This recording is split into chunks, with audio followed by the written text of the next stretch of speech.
আর পুরো কিন্তু বন্ধুরা দেখো তরকারিটা মাখো মাখো হয়ে গেছে।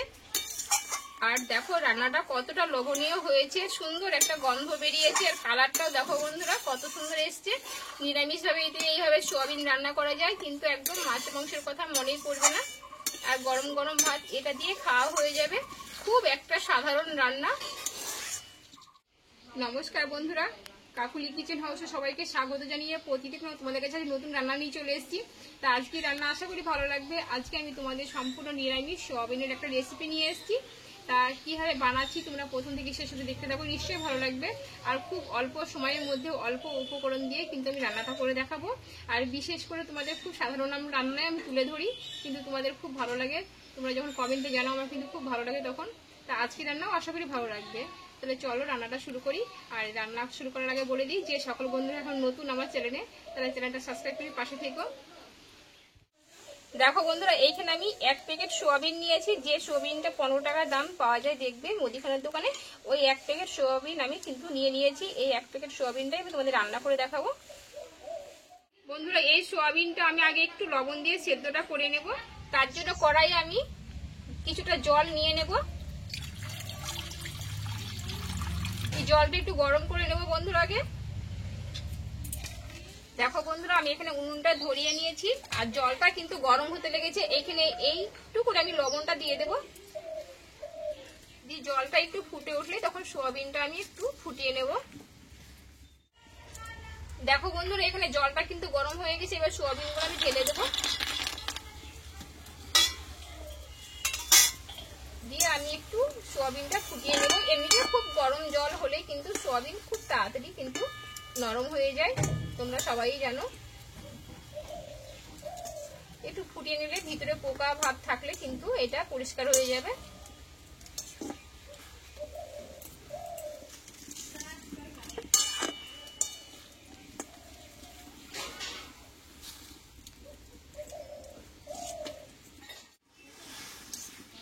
দেখো বন্ধুরা, সোয়াবিনটা কিন্তু আমি সম্পূর্ণ ফুটিয়ে নিয়েছি। এবার আমি এই ছাঁকনিটার মাধ্যমে আমি সোয়াবিনটা তুলে নেবো এইভাবে। দিয়ে আমি জল দিয়ে পরিষ্কার জল দিয়ে একটু ধুয়ে নেব, দিয়ে ঠান্ডা করে নেব।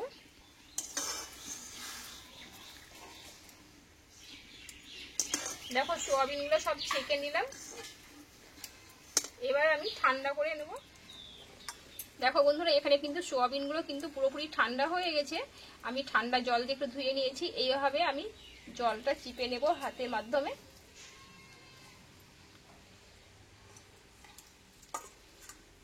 আর বন্ধুরা, খুব অল্প সময়ের মধ্যে আমাদের এই সোয়াবিনটা কিন্তু রান্না হয়ে যাবে। আর সোয়াবিন তো অত্যন্ত প্রোটিন, আমরা সবাই জানি।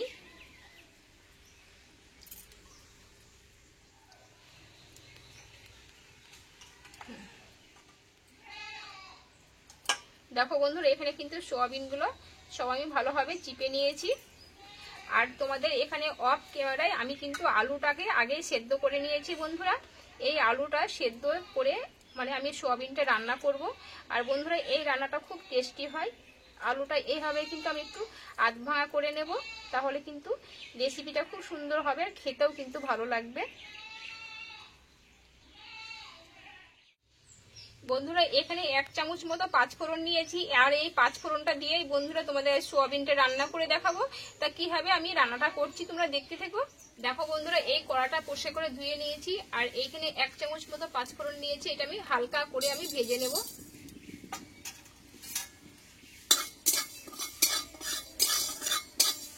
খুব লালচে করে ভাজবো না, সুন্দর একটা গন্ধ বেরোলেই কিন্তু আমি নামিয়ে নেব। দেখো, এটা কিন্তু হালকা করে কিন্তু ভাজা হয়ে গেছে আর গন্ধটা খুব সুন্দর বেরিয়েছে। এবার নামিয়ে নেব। আর এইখানে 1 চামচ মতো কাসুরি মেথি নিয়েছি। আমি এইটা জাস্ট 30 সেকেন্ড মতো একটু নাড়াচাড়া করে নেব। দেখো, এটাও নামিয়ে নেব। আর এই কড়াইয়ে দিয়ে দেবো সরষের তেল। আর রান্নাটা বন্ধুরা সরষের তেলেই করব।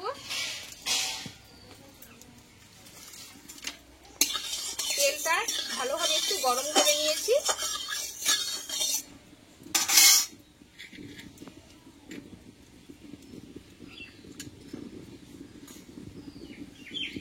এবার এখানে সেদ্ধ করে রাখা সোয়াবিনটা তেলে কষে নেব।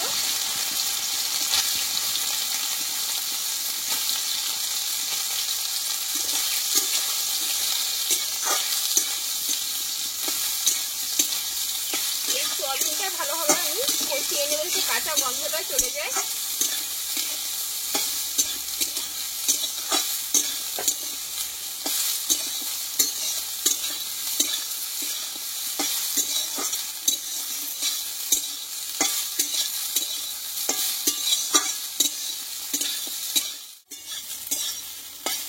দেখো বন্ধুরা, সোয়াবিনটা কিন্তু আমি ভালোভাবে কষিয়ে নিয়েছি।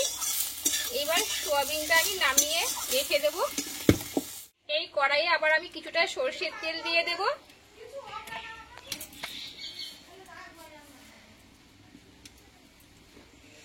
আর কিছুটা দেবো এখানে পাঁচফোড়ন।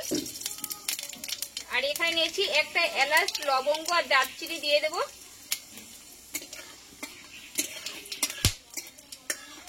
দেখো বন্ধুরা, ফোড়নটা কিন্তু আমার ভাজা হয়ে গেছে।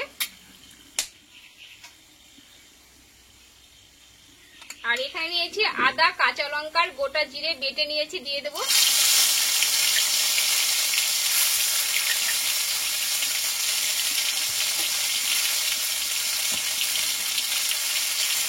অল্প একটু হলুদ গুঁড়ো দিয়ে দেব, তাহলে তেলটা কিন্তু চারিদিকে ছিটকাবে না।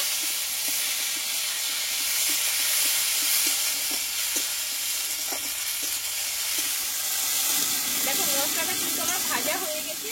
এইবার এখানে দিলাম টমেটো। এবার টমেটোটা দিয়ে ভালোভাবে কষিয়ে নেব মশলাটার সঙ্গে।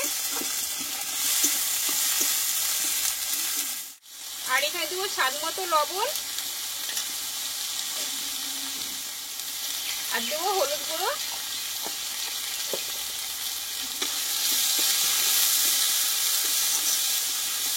দেখো মশলাটা কিন্তু বন্ধু আমার কষা হয়ে গেছে এখানে। আর টমেটোটা কিন্তু যদি গোটা থেকে থাক তাহলে খেতেও ভালো লাগবে, দেখতেও ভালো লাগবে, না হলে আর তোমরা খুন্তি দিয়েও ভেঙে নিতে পারো। আমি কিন্তু গোটায় রেখে দিলাম। এবার এখানে কিছুটা নিব ধনিয়ার পাতা কুচানো। আর বন্ধুরা, এই রান্নাটা আমি ধনিয়া পাতাটা কিন্তু বেশি করে নিয়েছি, তাতে কি হবে খেতে ভালো লাগবে।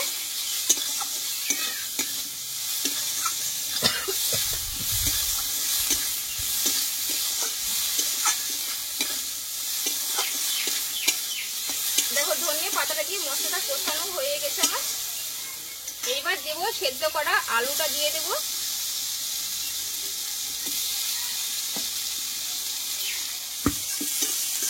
বন্ধুরা, এইবার আলুটাকে দিয়ে কিছুক্ষণ আমি মশলার সঙ্গে ভালোভাবে কষিয়ে নেব। যেহেতু আলুটা আগে সেদ্ধ করে নিয়েছি, একটু গন্ধ আসতে পারে, তার জন্য একটু এইভাবে কষিয়ে নিলে কিন্তু গন্ধটা চলে যাবে, আর খেতেও কিন্তু খুব টেস্টি হবে।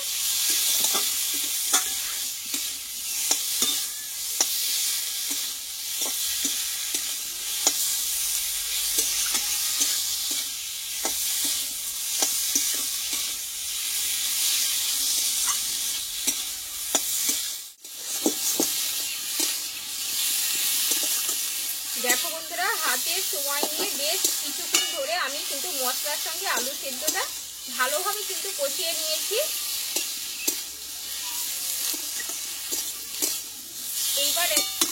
এইবার এতে দিয়ে দেবো আমি কষে রাখা সোয়াবিন।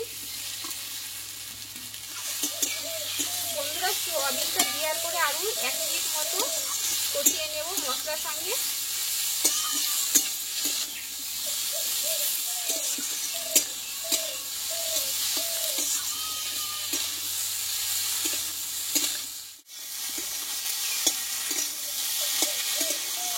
দেখো বন্ধুরা, আমি আলু সোয়াবিন মশলার সঙ্গে ভালোভাবে কিন্তু কষিয়ে নিয়েছি।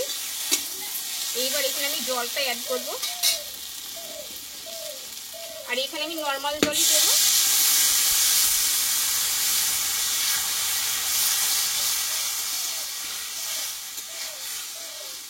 যেহেতু আলুটা সেদ্ধ করা আছে, খুব অল্প সময়ের মধ্যে রান্নাটা হয়ে যাবে। আর এই তরকারিটা কিন্তু পুরো মাখো মাখো হবে, এখানে আর কিন্তু আমি জল দেবো না।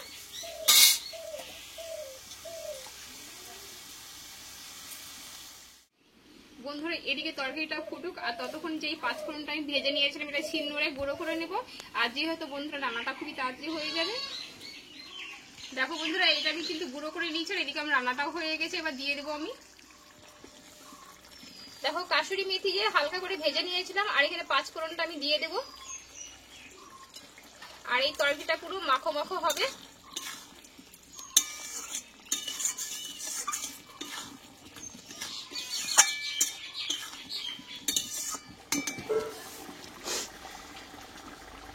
আর বন্ধুরা যেহেতু নিরামিষ রান্না তার জন্য একটু মিষ্টিটা ব্যালেন্স রাখার জন্য আমি হাফ চামচ মতো চিনি দিয়ে দেবো।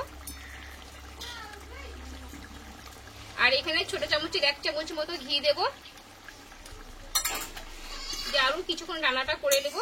আর পুরো কিন্তু বন্ধুরা দেখো তরকারিটা মাখো মাখো হয়ে গেছে। আর বন্ধুরা এখানে কিন্তু পুরো বাটা মশলা দিয়ে রান্না করলাম। আর বন্ধুরা এইখানে সবশেষে দেবো একটু গরম মশলার গুঁড়ো।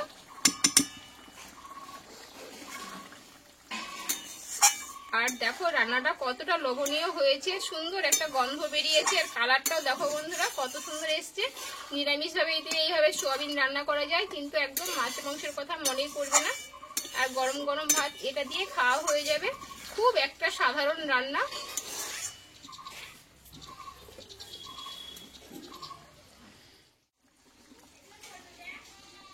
দেখো খুব অল্প আছে, আমি কিছুক্ষণ মতো বসিয়ে রেখেছিলাম।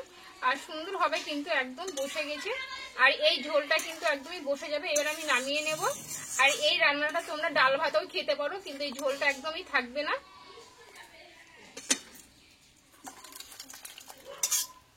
কত সুন্দর হয়েছে দেখো, আর সুন্দর একটা গন্ধ বেরিয়েছে। নিরামিষ সোয়াবিনটা মনেই হচ্ছে না। তো বন্ধুরা আমার সোয়াবিন রেসিপিটা হয়ে গেলো সম্পূর্ণ নিরামিষভাবে। আর তোমরাও একদিন এইভাবে বাড়িতে বানিয়ে নিতে পারো নিরামিষ দিনে, কিন্তু কোনো অসুবিধা হবে না, খেতে খুব সুস্বাদু হয়। তা আমার রেসিপিটা তোমাদের কেমন লেগেছে অবশ্যই কমেন্ট করে জানাবে। যদি ভালো লাগে লাইক করে দিয়ে একটা বন্ধুদের সঙ্গে শেয়ার করে নিও। আর এইভাবেই আমার নিত্য নতুন রেসিপিগুলো দেখতে থাকো। তোমাদের সঙ্গে অন্য কোনো নতুন রেসিপিতে দেখা হচ্ছে। তোমরা ভালো থেকো, সুস্থ থেকো, টাটা।